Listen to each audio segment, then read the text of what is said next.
Still Brittany. Still Kendall. Still Mike. I feel like this week is cursed. Oh, okay. We have lost so many people. Oh, I thought you meant because your eye was bugging you. No, I wasn't going to talk about that. Okay. We'll get to that maybe at 3:30. Leave it out of the house. No, I was going to keep that to myself, you monster. Hey, so Gene Hackman. If you'd like me to move on, we can do this. Oh, we cool. can do this. Gene Hackman passed away overnight. At least we learned of his passing as of late last night and this morning for many folks. Gene Hackman, if you did not know, the actor, he had been nominated for 5 Academy Awards. He'd won them twice. He'd over 40 years in the business. We'll talk a little bit more about his passing. If you heard it in the news this morning, maybe he passed away actually. Both he and his wife, Betsy, and one of their dogs were all found dead at their Santa Fe home. There was a welfare check by a neighbor, and at this point, they're saying no foul play. But again, before we get into that, let's talk a little bit about him. Yeah. I think of Gene Hackman, and I think of like a classic actor. He was in Hoosiers. He's in Superman. I mean, he played Lex Luthor. Yeah. Like, come on. The French Connection, where he won his first Academy Award. Bonnie and Clyde, Mississippi Burning, Unforgiven. And I always think, when I think of him, I think of the Royal Tenenbaums. Always, yes. People He's love that the father in that one, and he's just an interesting character. Interesting's a good way to put it, too. Thank you. It's very Minnesotan. And it's funny because something about him that a lot of people are talking about this morning, a lot of movie critics are saying about his 40-year career, is he kind of flew under the radar in the sense of how he would come across in films. He was a tall guy. He was 6'2", so you'd think that he would really stand out, right? And their thing is like what he made him so good was that he kind of came away what he joked as your average everyday mine worker. Like, he's like, I look like every guy in the street. Yeah. Which really works for him. But it also made him be able to melt into the crowd, but be able to kind of peel back layers of characters that he played. He often would show that maybe the hero wasn't a nice guy. Yeah. Or that the villain was funny. Yeah. Or more complicated than you thought. Complex, yes. He often played these characters that he made it look really easy and really natural. But when you think about it in retrospect, that could have been a character that could have gone 17 different ways. Absolutely. Like the duck pond theory, right? Like on top of the water, everything looks easy breezy. They're floating along underneath. It's like paddle, paddle, paddle, paddle. Because he's doing it well. Right.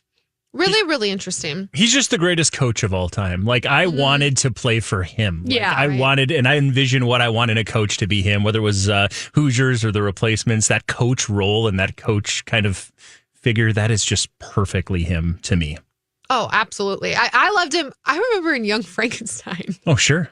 Like, he didn't play like a big character, but he was the blind monk or whatever religious thing he was that kind of like let all this happen under his nose. Yeah. He's really funny in that movie. Like, and that was a lot of his characters as he got older. He portrayed more of those kind of characters. That movie came out in the 70s. But as he, like Brittany talked about the Royal Tenenbaums, as he got older, he just started playing kind of these like goofy characters. He wasn't taking himself very seriously at all. Yes. Which way to go into your like 70s and 80s? Why not play off of that? Yeah. He plays, I think his name's Royal, right? In the Royal Tenenbaums. And Royal Tenenbaum is his actual name. And the character's so complex. On paper, you go, this is a horrible person. He's somebody who kind of scammed people out of money, abandoned his family, all this stuff. And then you see him in action and you're like, yeah, you can see why the world is full of, there's no black and white. It's all grayish when it comes to kind of good, bad, and in betwing, you know? Right. Oh, totally. He stepped away from acting in about 2010. And if you didn't know, I think I always think the early life is interesting. The people that end up being super famous, right? Like, why not? Yeah. Learn a little about them. So he was born in San Bernardino, California in 1930, but grew up in Illinois. His dad worked for a local newspaper. He was a pressman, so he wasn't a journalist. He was a guy who had actually like made the paper. And his mom was a waitress. When he was 13 years old, his dad abandoned the family, and Gene has talked about how he remembers he was playing outside when his dad left, and he waved goodbye to him, but he didn't know he was leaving forever. And he said, I think he said, unquote, I hadn't realized how much one small gesture can mean. Maybe that's why I became an actor. He then, when he was too young, he lied about his age and enlisted in the Marine Corps. He served in China, then Hawaii and Japan. At one point, he was a DJ for his unit. Of course he was. Which is hilarious to me. Then he went on to the University of Illinois and then kind of left and went to New York to learn more about television production because he was just going to do paper journalism, sort of following in his dad's footsteps, working for a paper, but then found that he was more interested in TV production. So he started working at different stations around the country, started acting then eventually on stage in New York. But while he was doing that, he was living the very classic, like, I drove trucks, I was jerking sodas, as he said, I sold shoes, until finally he did this off-Broadway show called Any Wednesday, and people just completely fell in love with it. And then his career just went and like skyrocketed from there. His first marriage ended in the 80s, I believe. And then his wife, who he was just found with, they married in 1991. She was a classical pianist. Wow. And moved out to Santa Fe and kind of quieted life there. He said after he was done acting, he got really into sculpture and art. He wrote a couple of novels. Wow. I didn't know that about Gene Hackman. Right? Like he wrote a Western, he wrote a thriller. But was his pen name Gene Hackman? He collaborated with a friend, but he was a published author. Wow. Mm-hmm. The Pursuit, Justice for None. Yes. Payback at Morning Peak. That one's a Western. Yeah, I think they all have the Western vibe. Maybe.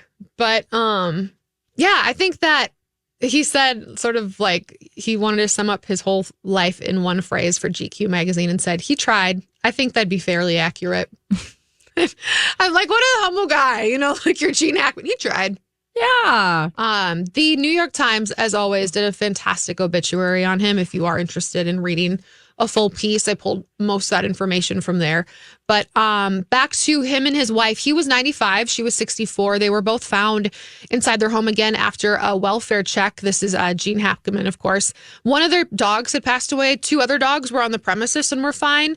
The original thought, they said no foul play. All of us can speculate like it was probably a gas leak would be your thought. That's the only thing. Yeah, I can't. My brain only goes to that. When I read this yesterday, that's where my brain went. But the interesting thing is, some sources are saying that the gas companies are like, we're not seeing that had happened at that home. Plus, there's some reports that there was a door open. Yeah. Then again, everyone's like, I don't know how that would have, played out or worked or what led to that. So there was a lot of, and they were in different rooms. I don't know. They'd both fallen.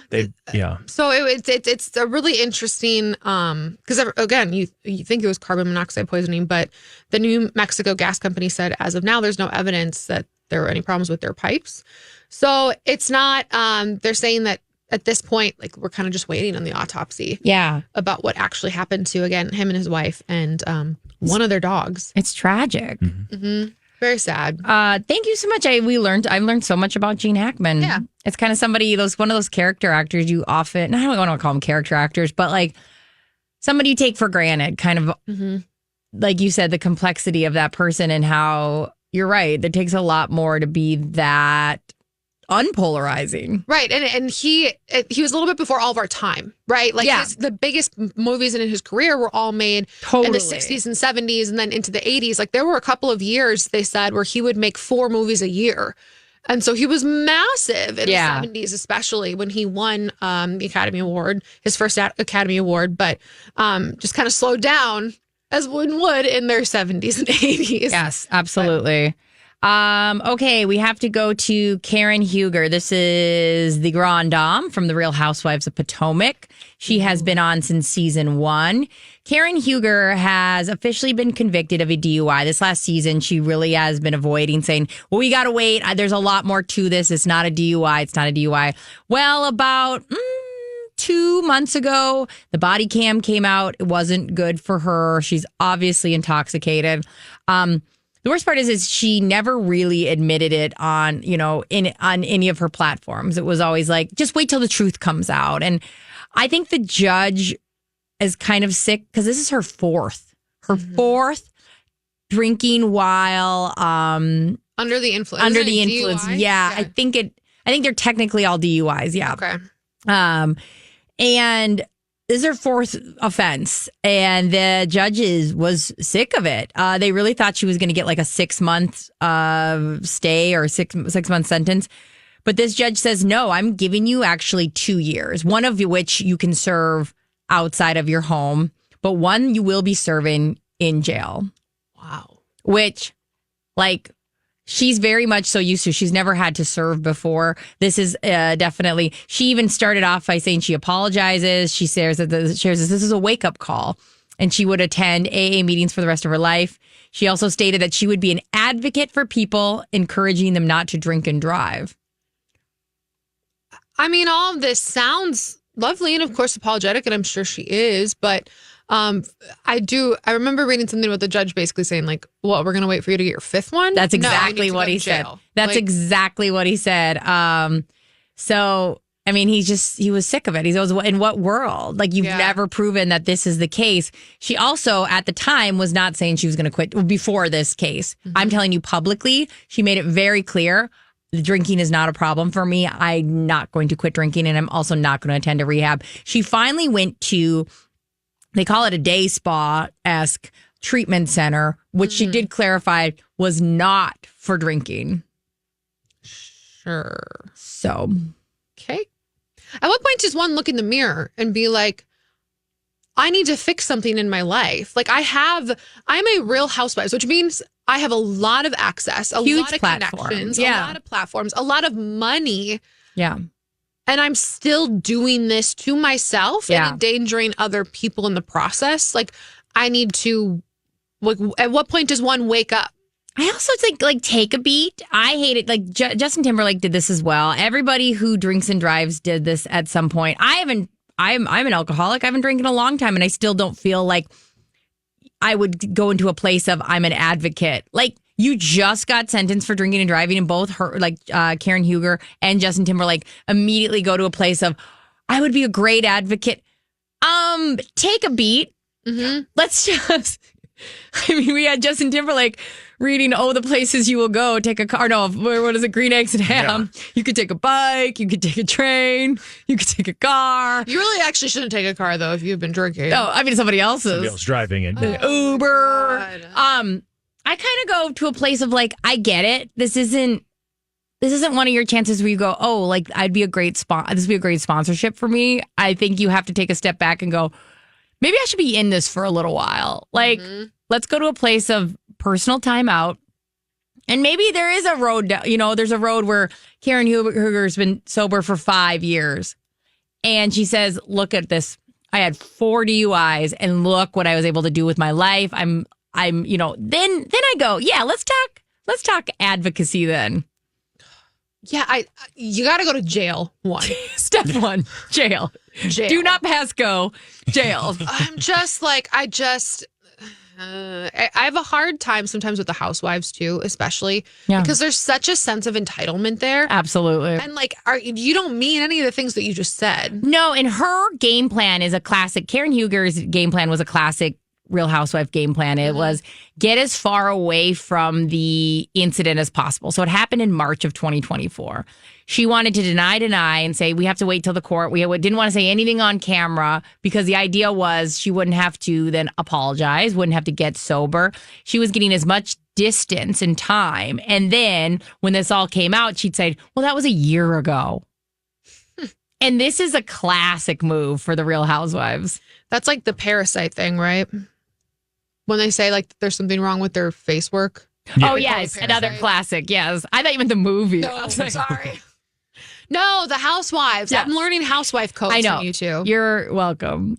I saw something, Andy Cohen, someone had tagged like that they should do the Real Housewives of, jail, basically. And Andy Cohen was like, too soon, Gary. Too soon. I would watch. And that's the thing too. It's like people get mad. They go, oh, you give these terrible women platforms. Yeah, but like some of them are interesting and their egos make them interesting. But then you find out the substance abuse thing and you go, all right, she needs a break. I'm curious. If you look at the Housewives franchises, is there someone in jail from every franchise or has been in jail from every franchise? Okay. I know Salt Lake. We know New York because of my desk. I know New York and Salt Lake. I know, obviously, Potomac now. Maybe not Beverly Jersey. Hills. Jersey's 4. Not Beverly Hills, I guess Kim Richards has been. Yeah. As of December 19th of last year, 16 Real Housewives stars who have been arrested. Like what? People has a full list. Miami, maybe not Miami. Who's Orange County? Orange County, we have Vicky, Tamra. They've all been in jail? No, I was trying to think of just people in general. Oh, yeah. What's her name? Got a DUI. Gina. Oh, Gina. Yeah, Gina and Matthew, it looks like both were on this list. Yeah, Matthew was her ex-husband. He they had a really hot son who played baseball. No, their kids are very young, so I'm going to go ahead and say wrong person. Okay, wait. Was there a Yes. Gina on Orange County at one point? Yes. Okay, that's the Gina. But not this Gina. Yeah. Got it. This So Gina. I would like to be clear. Trust me, I got you. I got you. I know what you're talking about. Yes, she was in the past, but this is not the young kids that Gina currently has. Okay. What did I do that about one time I was talking about? And we all had to clear it up. Yeah. Just to be clear. It's like, all of a sudden you Brittany's feel like not the a pervert. creepiest person when you're like, no, that's not. Ugh. That's not what I meant. We have another Bravo celebrity that is begging the judge. Tom Sandoval now is begging the judge to allow him to avoid consequences for missing an important deadline with his battle with Rachel Leviss, formerly known as Raquel Leviss. As we know, Tom Sandoval and Rachel / Raquel, they had the affair with each other. I know, but you never know. She so used to be funny. Raquel, now she's It's Rachel. just the dumbest, most like Bravo thing I've ever heard. I go by Kendra now. When we found out that Jack's real name wasn't Jax, that blew my mind too. I'm like, Okay. everybody over there changes their name to some cool version of themselves. But like, in the fact that you're like, oh well, I would like to go by Rachel now. Now she wants to go back to Rachel Okay, because she's transforming. whatever. So the big court case around this is the thing that Raquel Rachel is suing about is the revenge porn aspect. So Tom had recorded them on a Facebook or a FaceTime video call, and then has either him or Ariana Madix ended up sending it to different people. So, did she know that he was recording their sexy time FaceTime, or had no idea that he was even recording it? Depends who you talk to. Oh, So that's complicated. Very I wonder complicated. if that even. I'm sure. Let me retract that. I know it will have something to do with the case, like the fact that she unwillingly participated in something, or was filmed doing something, indecent exposure type thing. But I'm just curious if that will really play into the case at all about whether she knew or not. It doesn't matter because it got sent out into the world. Like, even if I chose to make this sex tape, I didn't choose for other people to see it. Yeah. Like the leniency side of it, I'm so curious. I'm so curious too, because we don't know who sent it from Tom's phone, because Ariana had Tom's phone when she found this video. And Ariana, you could see easily sending it to herself quickly, because I'm thinking that's what happened. And she sent it to herself quickly to watch it later, because it was during one of Tom and the Most Extras performances. That's his band. And she sent it, I'm guessing she sent it to herself and then sent it to about like 4 different people. Like, can you believe this? Oh my God. Oh my God, if I found a sex video I know. on Jordan's phone. I know, but it's technically illegal. I know what you're going to say. And it's very knee-jerk reaction, right? That even sending it to yourself. Right. Because you're like, if I took a video of the video on his phone of his video recording. I don't. I mean, but then would it be okay? But like, it's a very human reaction to go, what did I just see? I'm sending this to myself. Oh my God. Is this a video of my partner cheating on me? And then going to your bestie, look at this, S. Can you believe this? But it's technically, if those are 2 people not consenting to you sending it that, but you can understand. And so there's a lot of tight-lipped, like during the reunion, nobody wanted to talk about who's seen this and who hasn't seen this, but they all saw like, it. I don't want to testify. No, they don't want to get involved. Okay, so everybody listen. If this ever happens to you and you find something on your phone Or so or on your spouse's phone, you are going to take a video or a photo of their phone, Because I don't know if that will help, but you're going to hold on to it, and then you're going to call your people at Helmuth and Johnson. Yes, you are. Yes, you And are. get your divorce attorney involved.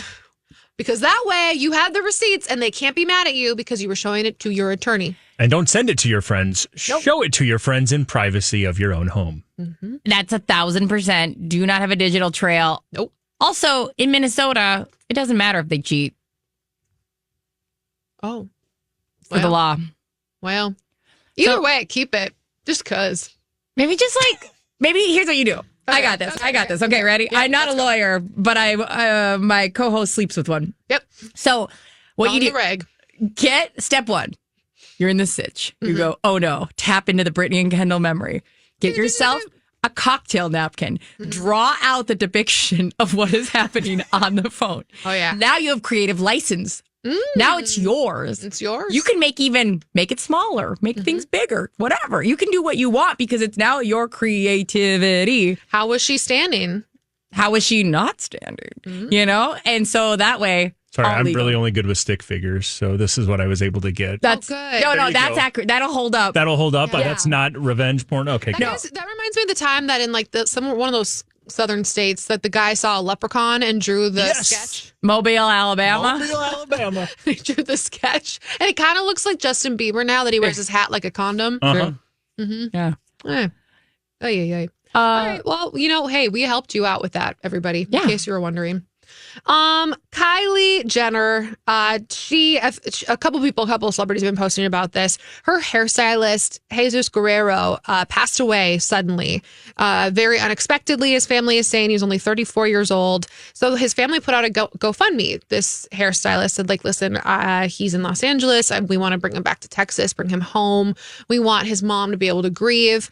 This GoFundMe raised some money, a good portion of money, I believe.